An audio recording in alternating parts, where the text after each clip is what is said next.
નમસ્કાર દોસ્તો,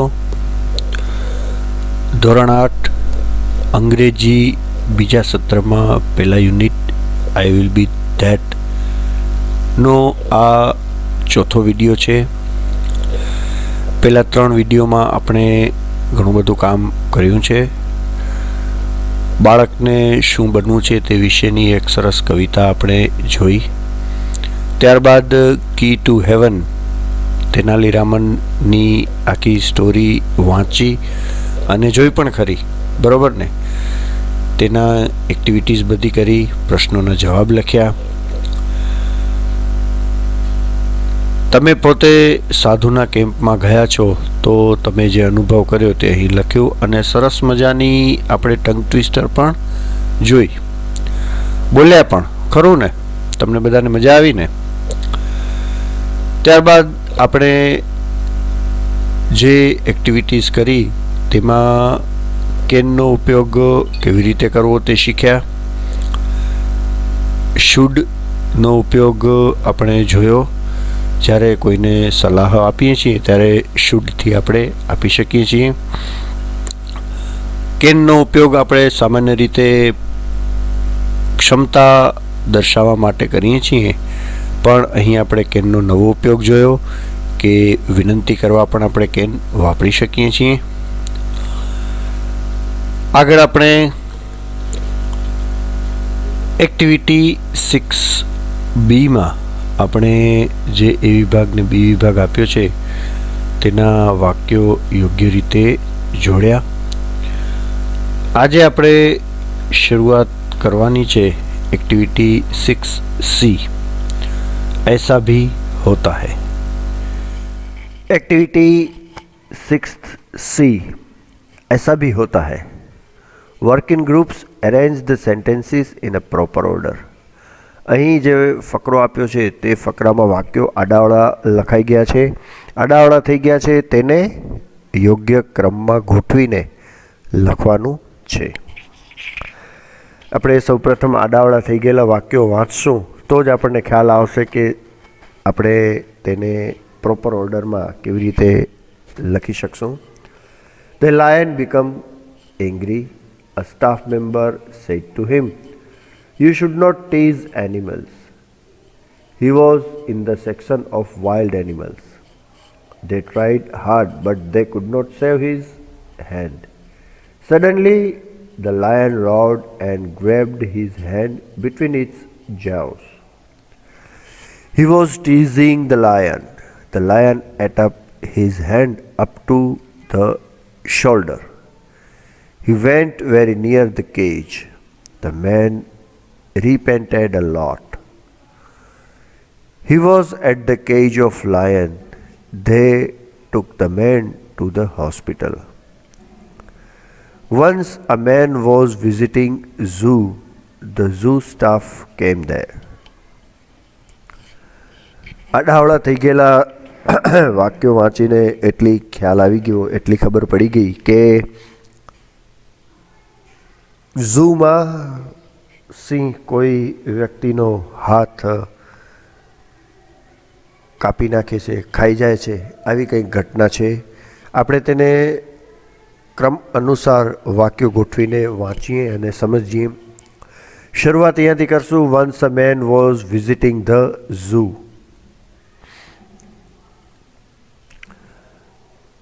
He was in the section of wild animals. He was at the cage of lion. He went very near the cage. He was teasing the lion.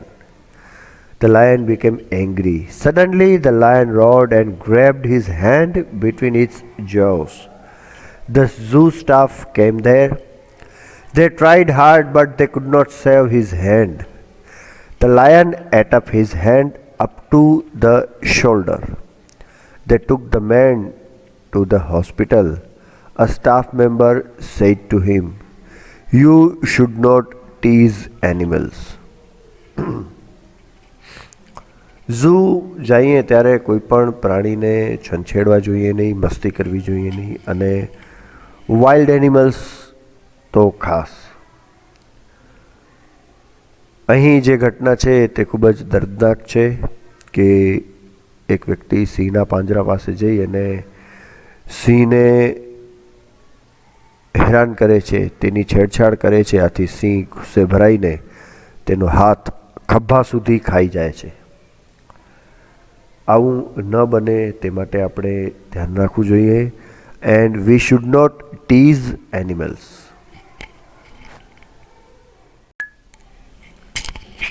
Some pupils from Virpur Primary School are on a visit to the zoo.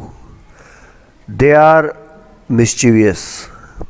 Advise them according to given situations. Virpur primary શાળાના વિદ્યાર્થીઓ ઝૂની મુલાકાતે, પ્રાણી સંગ્રહાલયની મુલાકાતે જાય છે. તેઓ જે રીતે વર્તન કરે છે તે મુજબ તેઓને આપણે સલાહ આપવાની છે. Pupils throw garbage on the road. કચરો તો ક્યાંય ફેંકવો જ ન જોઈએ. They should not throw garbage on the road. Pupils છે માટે they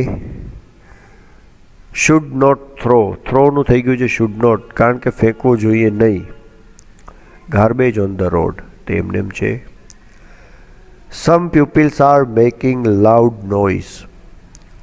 Some pupils એટલે they should not make loud noise. are making માં આપણે ફેરફાર કરીને should not make લખશું. બીજું વાક્ય, a pupil is teasing the animals. A pupil એટલે he should not tease the animal. is teasing માંથી આપણે should not tease કરશું. જ્યારે should વાપરીએ છીએ ત્યારે મૂળ રૂપ આપણે વાપરીએ છીએ, ખ્યાલ જ છે. teasing છે એની સાથે is છે માટે ing લગાડેલું છે teasing, અને should વાપરશું ત્યારે tease લખશું આપણે. ત્રીજું વાક્ય, some boys are feeding the monkeys. They should not feed the monkeys. Fourth, some pupils are going near the cage. હમણાં જ આપણે જે ઘટના જોઈ કે પાંજરાની નજીક જવાથી શું થાય છે, તો they should not go near the cage. Some pupils are jumping in the queue. They should not jump the queue. Line હોય તે મુજબ જ ચાલવું જોઈએ, લાઈન તોડીને આગળ જવું જોઈએ નહીં. Some girls are plucking flowers from the garden. જો આવી ટેવ ઘણાને હોય છે, બગીચામાં સરસ મજાના ફૂલ હોય એટલે તોડવાની ઈચ્છા થાય જ. But they should not pluck flowers from the garden. તે તોડવા જોઈએ નહીં.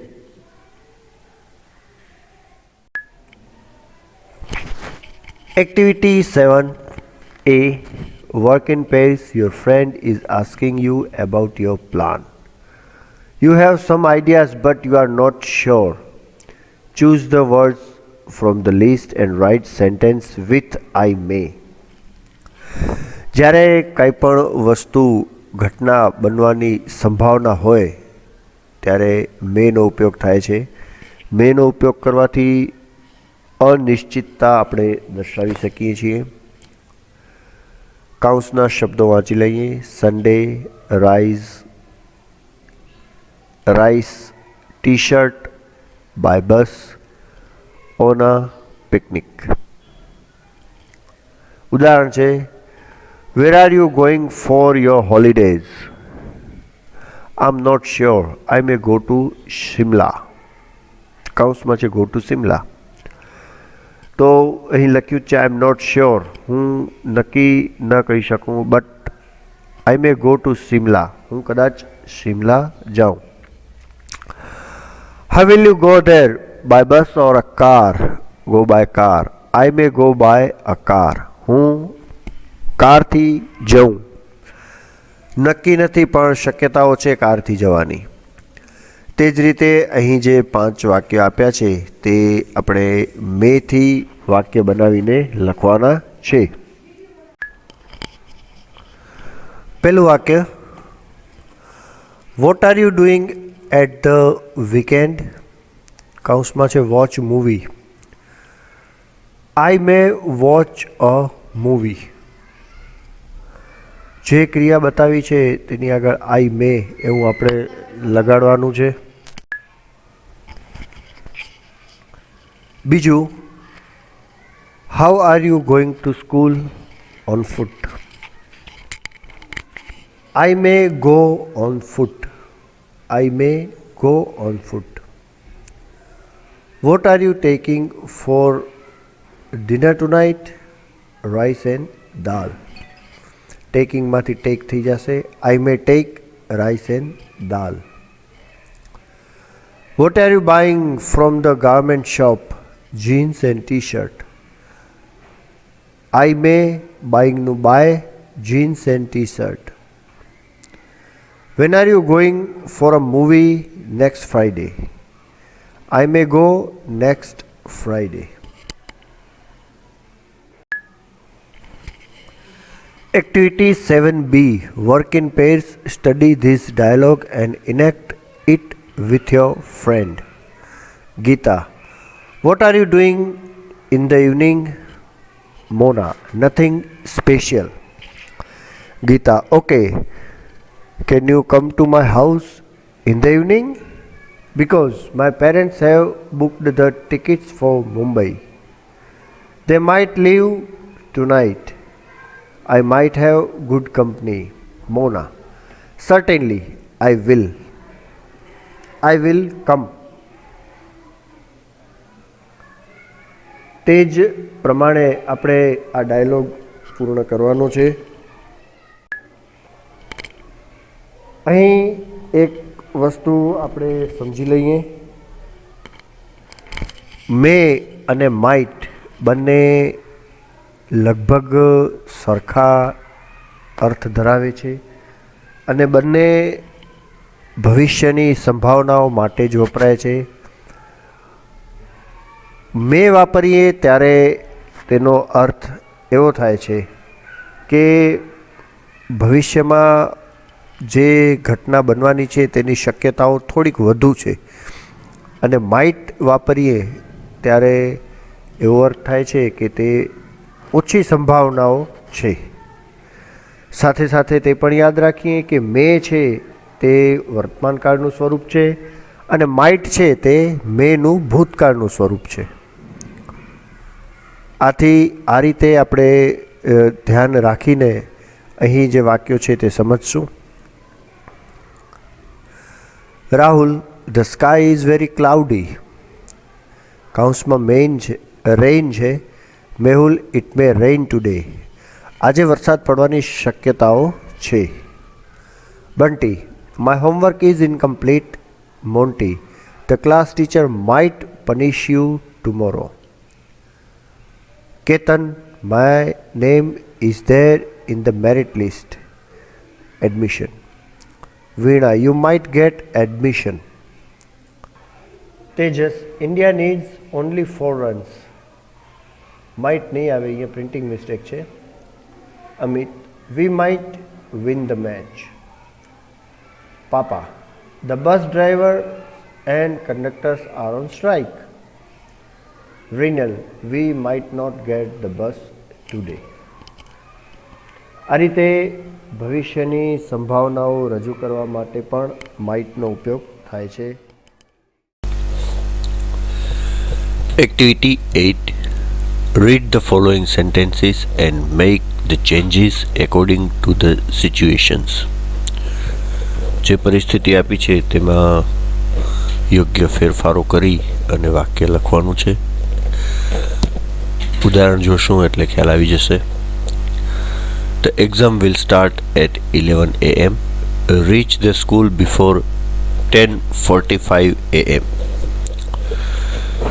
11 વાગે એક્ઝામ ચાલુ થવાની છે તો 10:15 પહેલાં નિશાળે પહોંચી જવાનું છે. You must reach the school before 10:45 a.m. Must reach. મસ્ટનો ઉપયોગ આપણે ત્યારે જ કરીએ છીએ જ્યારે કોઈ ક્રિયા આપણને કરવાની જ હોય ફરજિયાતપણે કરવાની જ હોય ત્યારે આપણે મસ્ટનો ઉપયોગ કરીએ છીએ. બીજું વાક્ય છે, the Gujarat express arrive at 7 p.m. It is 6:50 p.m.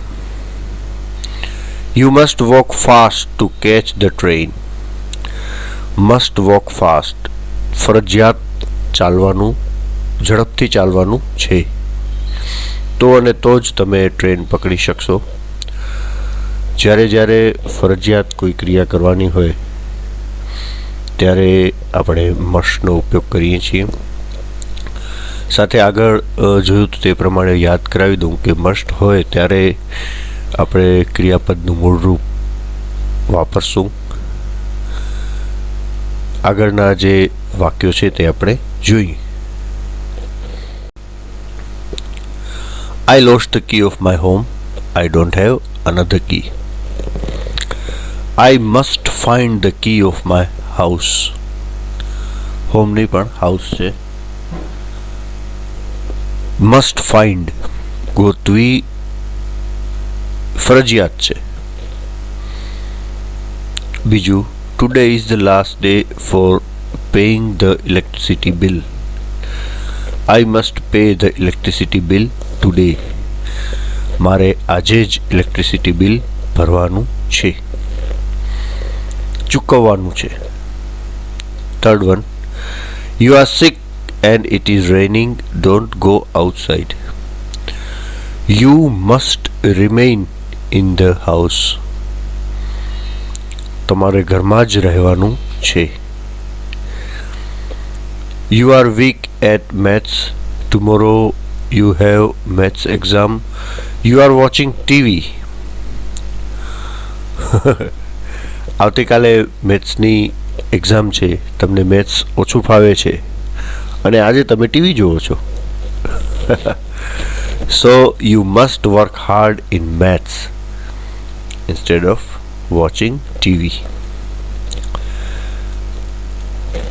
Fifth, you need a lot of energy. Don't eat junk food. You must eat healthy food or you must not eat junk food. જો આ નકાર વાક્યનું એક સરસ ઉદાહરણ છે. જ્યારે કોઈ પણ helping verb આપણે વાપરીએ છીએ અને એને નકારમાં ફેરવવાનું છે, મસ્ટ ઈટ, એમાંથી નકારમાં નોટ ઉમેરીને આપણે વાપરવાનું હોય ત્યારે જે હેલ્પિંગ વર્બ છે એના પછી નોટ લગાડવાનો છે. You must not eat junk food. બરોબર.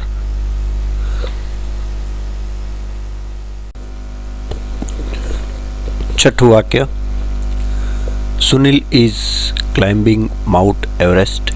હી needs oxygen cylinder. Sunil must take an oxygen cylinder with him. ફરજિયાત લઈ જવાનું છે કારણ કે માઉન્ટ એવરેસ્ટ એ ખૂબ જ ઊંચાઈ ઉપર છે. ત્યાં હવા પાતળી હોય, આથી ઓક્સિજન ઓછો હોય હવામાં, આથી શ્વાસ લેવામાં તકલીફ પડે. તો પર્વતારોહકો પોતાની સાથે ઓક્સિજન સિલિન્ડર લઈ જાય છે. સાતમું વાક્ય, there is a fire in the kitchen. Call firefighters immediately. You must call firefighters immediately. Call ની આગળ must લાગ્યું છે. Must call firefighters immediately. આઠમું વાક્ય, the officers will close the gate of the Gir forest at 6 p.m. Walk fast. You must walk fast to reach before the gate is closed. Must walk. Ranveer has chest pain. He needs to go to a doctor. Ranveer must go to a doctor. Rubin drives a car without license. Licence વગર ગાડી ચલાવવી જોઈએ નહીં. Rubin must not drive a car without a license. Activity 9. તમારા ગામ શહેર કે વિસ્તારમાં પૂર આવવાથી ખૂબ જ નુકસાન થયું છે. સરકાર દ્વારા આર્થિક સહાય તથા અન્ય સગવડો પૂરી પાડવામાં આવશે. ગ્રુપમાં કામ કરો અને તમારા ગામ શહેર કે વિસ્તારના નવીનીકરણ માટેનું આયોજન લખો. પૂર આવવાથી નુકસાન થયું છે અને હવે આપણે આપણા ગામનું નવીનીકરણ કરવાનું છે, તો આપણે શું શું કરીશું તે આપણે લખવાનું છે. અહીં જે શબ્દો આપ્યા છે તેનો ઉપયોગ કરવાનો છે. આપણે શબ્દો વાંચી લઈએ. Library, hospital, theatre, school, panchayat office, garden, lake, cinema hall, temple, church, mosque, water tank, dairy, roads, water supply system, street lights, trees, post office, bank, shops. આ શબ્દોનો ઉપયોગ કરી આપણે આખો પ્લાન બનાવવાનો છે કે આપણું ગામ પૂરમાં જે નુકસાન થયું છે તેમાંથી કેવી રીતે બેઠું થશે અને આપણા ગામમાં નવી કઈ કઈ સુવિધાઓ આપણે ઉમેરશું. આ મુજબના વાક્યો આપણે લખી શકીએ છીએ. You can use the sentences like these. There will be a library near the school. We can build a panchayat office in the center of the village. We will like to have a cinema hall in our village.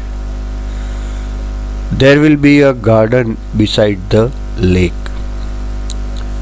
We can plant trees along the road. There must be a hospital in the village. આપણે જે should, may, must એનો ઉપયોગ આ ચેપ્ટરમાં શીખ્યા છીએ તે બધાનો અહીં આપણે ઉપયોગ કરીશું. આ મુજબના વાક્યો લખીને આપણે આખો એક પ્લાન તૈયાર કરશું. આ એક્ટિવિટી આપણે હોમવર્કમાં કરવાની છે.